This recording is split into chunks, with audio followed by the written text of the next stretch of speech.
पिछले 1 साल प्लस में एक दिन भी इतना टफ नहीं रहा जो आज की तारीख में। पिछली बार 15 से 20 दिन का मौका मिलता था आदमी को, इस बार नहीं मिल रहा है। 15 दिन का फेज है, तो चुनौती तो थी हमारे लिए। बाकी कुंभ की चुनौती के साथ कोरोना की चुनौती, ड्रग्स के एरियाज को हमें वहाँ पे प्लान रोकना ही रोकना। ड्रग्स तो सजा है।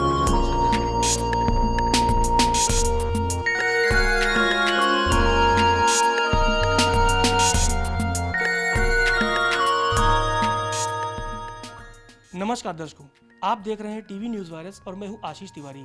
आज हम बात करेंगे मित्र की। मित्र वो होता है जो हर सुख दुख में आपको सही और गलत सलाह देता है। सही सलाह देने वाला ही सच्चा मित्र होता है और उत्तराखंड पुलिस के लिए भी यही कहा जाता है कि वह मित्र पुलिस है। हालांकि हालात ऐसे हैं कि अब इसी मित्र को सख्ती दिखानी पड़ रही है। लोग थोड़ा बहुत नाराज भी हो रहे होंगे, लाजमी है, लेकिन यही तो खूबी है डीजीपी अशोक कुमार की कि वह अपनी मित्रता के साथ साथ जो सख्ती है उसको भी बखूबी जनता तक ले जा रहे हैं। हम बात करेंगे उत्तराखंड पुलिस के मुखिया डीजीपी अशोक कुमार जी से। सर, जिस तरह से सख्ती की बात की जा रही है, बड़े शालीनता के साथ उत्तराखंड मित्र पुलिस जनता के बीच जा रही है और कोरोना से बचने के जितने भी नियम है, चाहे वो कर्फ्यू काल के बाद के हों या कर्फ्यू के दौरान हो, वो अच्छे से निभा रही है। लेकिन जनता का कितना सहयोग पुलिस को मिल रहा है? देखिए, शुरुआती दौर में थोड़ा मुश्किल हो रहा था, क्योंकि जब ये दूसरा चरण आया तो लोगों में डर नहीं था। और अब दोबारा से इतना पीक पे आ गया कोरोना, जो पहले चरण में भी नहीं आया था, तब लोगों में सच में डर भी आ गया है। वो कोऑपरेट भी कर रहे हैं और कुछ एनफोर्समेंट तो है ही है। दोनों का असर है। वैसे हमारा पुराना सिद्धांत ये था कि एकदम सख्ती से लागू करना है, किंतु साथ ही साथ मानवीयता को नहीं छोड़ना है। तो कुछ एक जो इमरजेंसी केसेस हैं, मेडिकल इमरजेंसी है किसी की, उन सब के को हमें हेल्प करनी है। अदरवाइज जो भी लॉकडाउन के मतलब जो भी कोरोना के जो गाइडलाइन चल रही हैं, जितना भी पार्शियल लॉकडाउन है, उसको ढंग से और सख्ती से लागू कराना है। अच्छा सर, जनता जब सड़क पे निकले तो एक आम तौर पर जो पहले का एक शेड्यूल था, अब शेड्यूल है, वो क्या करे? इन शॉर्ट अगर देखा जाए तो वो अगर ज़रूरत के लिए भी निकलती है तो किन सख्त हिदायतों का पालन करे ताकि मित्र पुलिस को ज़रा भी वहाँ पर दखल न देना पड़े? देखिए, मेरे ख्याल से आज की डेट में उत्तराखंड में और देहरादून में विशेषकर जो वायरस वो मैक्सिमम है। पिछले 1 साल प्लस में एक दिन भी इतना टफ नहीं रहा जो आज की तारीख में है। आज की तारीख में तो हम यहाँ तक कह सकते हैं कि हवा में वायरस आ गया। इसलिए जब तक अति आवश्यक ना हो, घर से निकले ही ना। दूसरी बार निकले तो मास्क जरूर से जरूर पहने, मास्क भी अच्छी क्वालिटी का, क्योंकि जाने कहाँ से आप पकड़ लेंगे। और इस चरण का जो कोरोना है, उसकी सबसे बड़ी खासियत है कि अगर वो सीवियर हो रहा है तो आदमी 3 दिन में चला जा रहा है। पिछली बार 15 से 20 दिन का मौका मिलता था आदमी को, इस बार नहीं मिल रहा है। बेड्स नहीं है हॉस्पिटल में, दवाइयों की, ऑक्सीजन की शॉर्टेज होती जा रही है। तो इसलिए आप ऐसे कोई काम करें ही ना जब तक आवश्यक नहीं है। मैक्सिमम 15 दिन का फेज है, ये भी मैं अनुरोध करूँगा। ये वाला जो फेज है, जो पीक वाला है, ये मैक्सिमम 15 दिन चलेगा। तो लोग 15 दिन तक साथ दें और बहुत ही आवश्यक होने पर ही निकलें। और जब निकलें तो पूरी प्रोटेक्शन के साथ निकलें, डिस्टेंस भी बनाएं, सोशल डिस्टेंस भी बनाएं और मास्क भी लगाएं। ये बहुत आवश्यक है।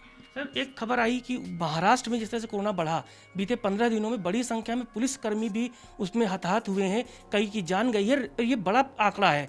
उत्तराखंड में ऐसा ना हो, जो परिवार है, पुलिस परिवार, वो सुरक्षित रहे और साथ साथ जनता के बीच सक्रिय भी रहे। पुलिस परिवार को आपने किस तरह से हिदायत दी है? देखिए, पहले चरण में हमारे लगभग 2000 पुलिस वाले संक्रमित हुए थे और उनमें से 7 लोग ने अपनी जान भी गंवाई थी। इस चरण में अभी तक करीब 300 लोग संक्रमित हुए हैं पिछले 1 महीने में। लकीली अभी तक हमारे जो है कैजुअलिटी नहीं हुई है। सबसे बड़ी बात यह, अच्छी बात यह है कि हमारे सभी जवान डबली वैक्सीनेटेड हैं, सबको डबल डोज लग गई है। तो कोरोना आ भी रहा है तो उनको उतना डेंजरस नहीं हो रहा है अभी। मतलब सारी चीज़ें हल्के लेवल पे आ रही हैं, चाहे बुखार हो चाहे बाकी चीज़ें हो, तो उसका असर है। तो मुझे उम्मीद है कि निकाल लेंगी पुलिस वाले। अच्छा, कुंभ एक बड़ी चुनौती थी, हालांकि उत्तराखंड पुलिस ने उसे कामयाबी के साथ खत्म किया है। लगभग पीएम की अपील के बाद भी कहा जा रहा है कि कुंभ हल्का हो गया है। कितनी बड़ी चुनौती थी कि कुंभ को कोरोना काल में संपन्न कराना, और उसके लिए आपने मास्टर प्लान भी तैयार किया था? देखिए, कुंभ जब शुरुआत हो रहा था तो कोरोना खत्म हो चुका था लगभग, पहले फेज वाला। 14 जनवरी को इसके शुरुआती दौर था, फिर 11 मार्च को पहला शाही स्नान था। तो तब तक भी न के बराबर था। फिर धीरे धीरे महाराष्ट्र से और बाकी देश से इम्पैक्ट आता गया तो ये बढ़ गया। तो कुंभ का जो पीक टाइम था 14 अप्रैल, अगर हम उसकी भी बात करें 12 और 14 अप्रैल को, तो जो क्राउड्स आई हैं वो पिछले कुंभ की अपेक्षा 1/10 है, 1/10वां हिस्सा। तो चुनौती तो थी हमारे लिए, बाकी कुंभ की चुनौती के साथ कोरोना की चुनौती थी, तो वो मेन हिस्सा उसका निकल चुका है। अब तो मतलब एक सांकेतिक स्नान बचा है 27 अप्रैल का। तो चुनौती बड़ी थी और हमारे पुलिसकर्मी बड़ी संख्या में थे, सबको डबली वैक्सीनेटेड भी कराया था।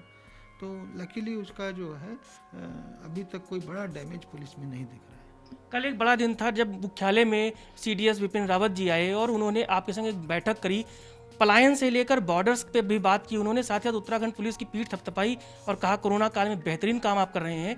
किस तरह से उन्होंने अपने सुझाव दिए हैं और किस तरह से उस सुझाव के बाद आप आगे बढ़ेंगे?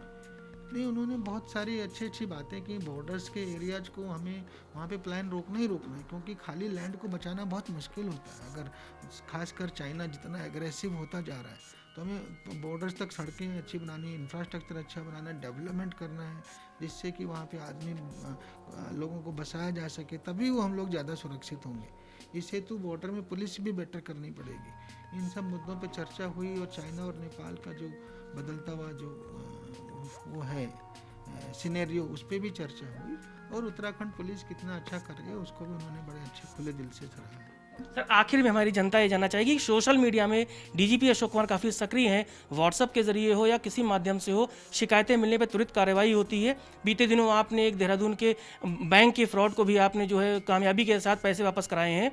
जनता ये जानना चाहेगी कि अगर वो आप तक शिकायत करती है, त्वरित कार्रवाई होती है, लेकिन ये जिस तरह से बाढ़ आ गई है साइबर क्राइम की, या बात करें हम जिस तरह से फ्रॉड होती है, फेसबुक हो, व्हाट्सअप हो, कितना बड़ा खतरा उत्तराखंड के लिए है, क्योंकि बड़ा चंक हमारा देश के यहाँ के स्टूडेंट्स का होता है, यूथ का होता है, और ड्रग्स की भी एक बड़ी चुनौती होती है।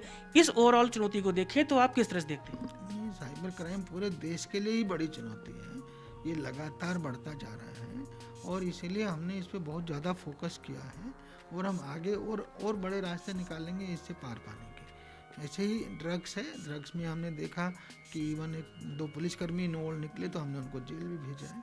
तो हमारी ओर से दोनों पे मतलब बहुत ही सख्ती रहेगी और दो जीरो टॉलरेंस की उसको लगाएंगे पॉलिसी को और सफलता हासिल करेंगे। सर, युवाओं के लिए काफ़ी रोल मॉडल माने जाते हैं, आपकी बात युवा मानते भी हैं।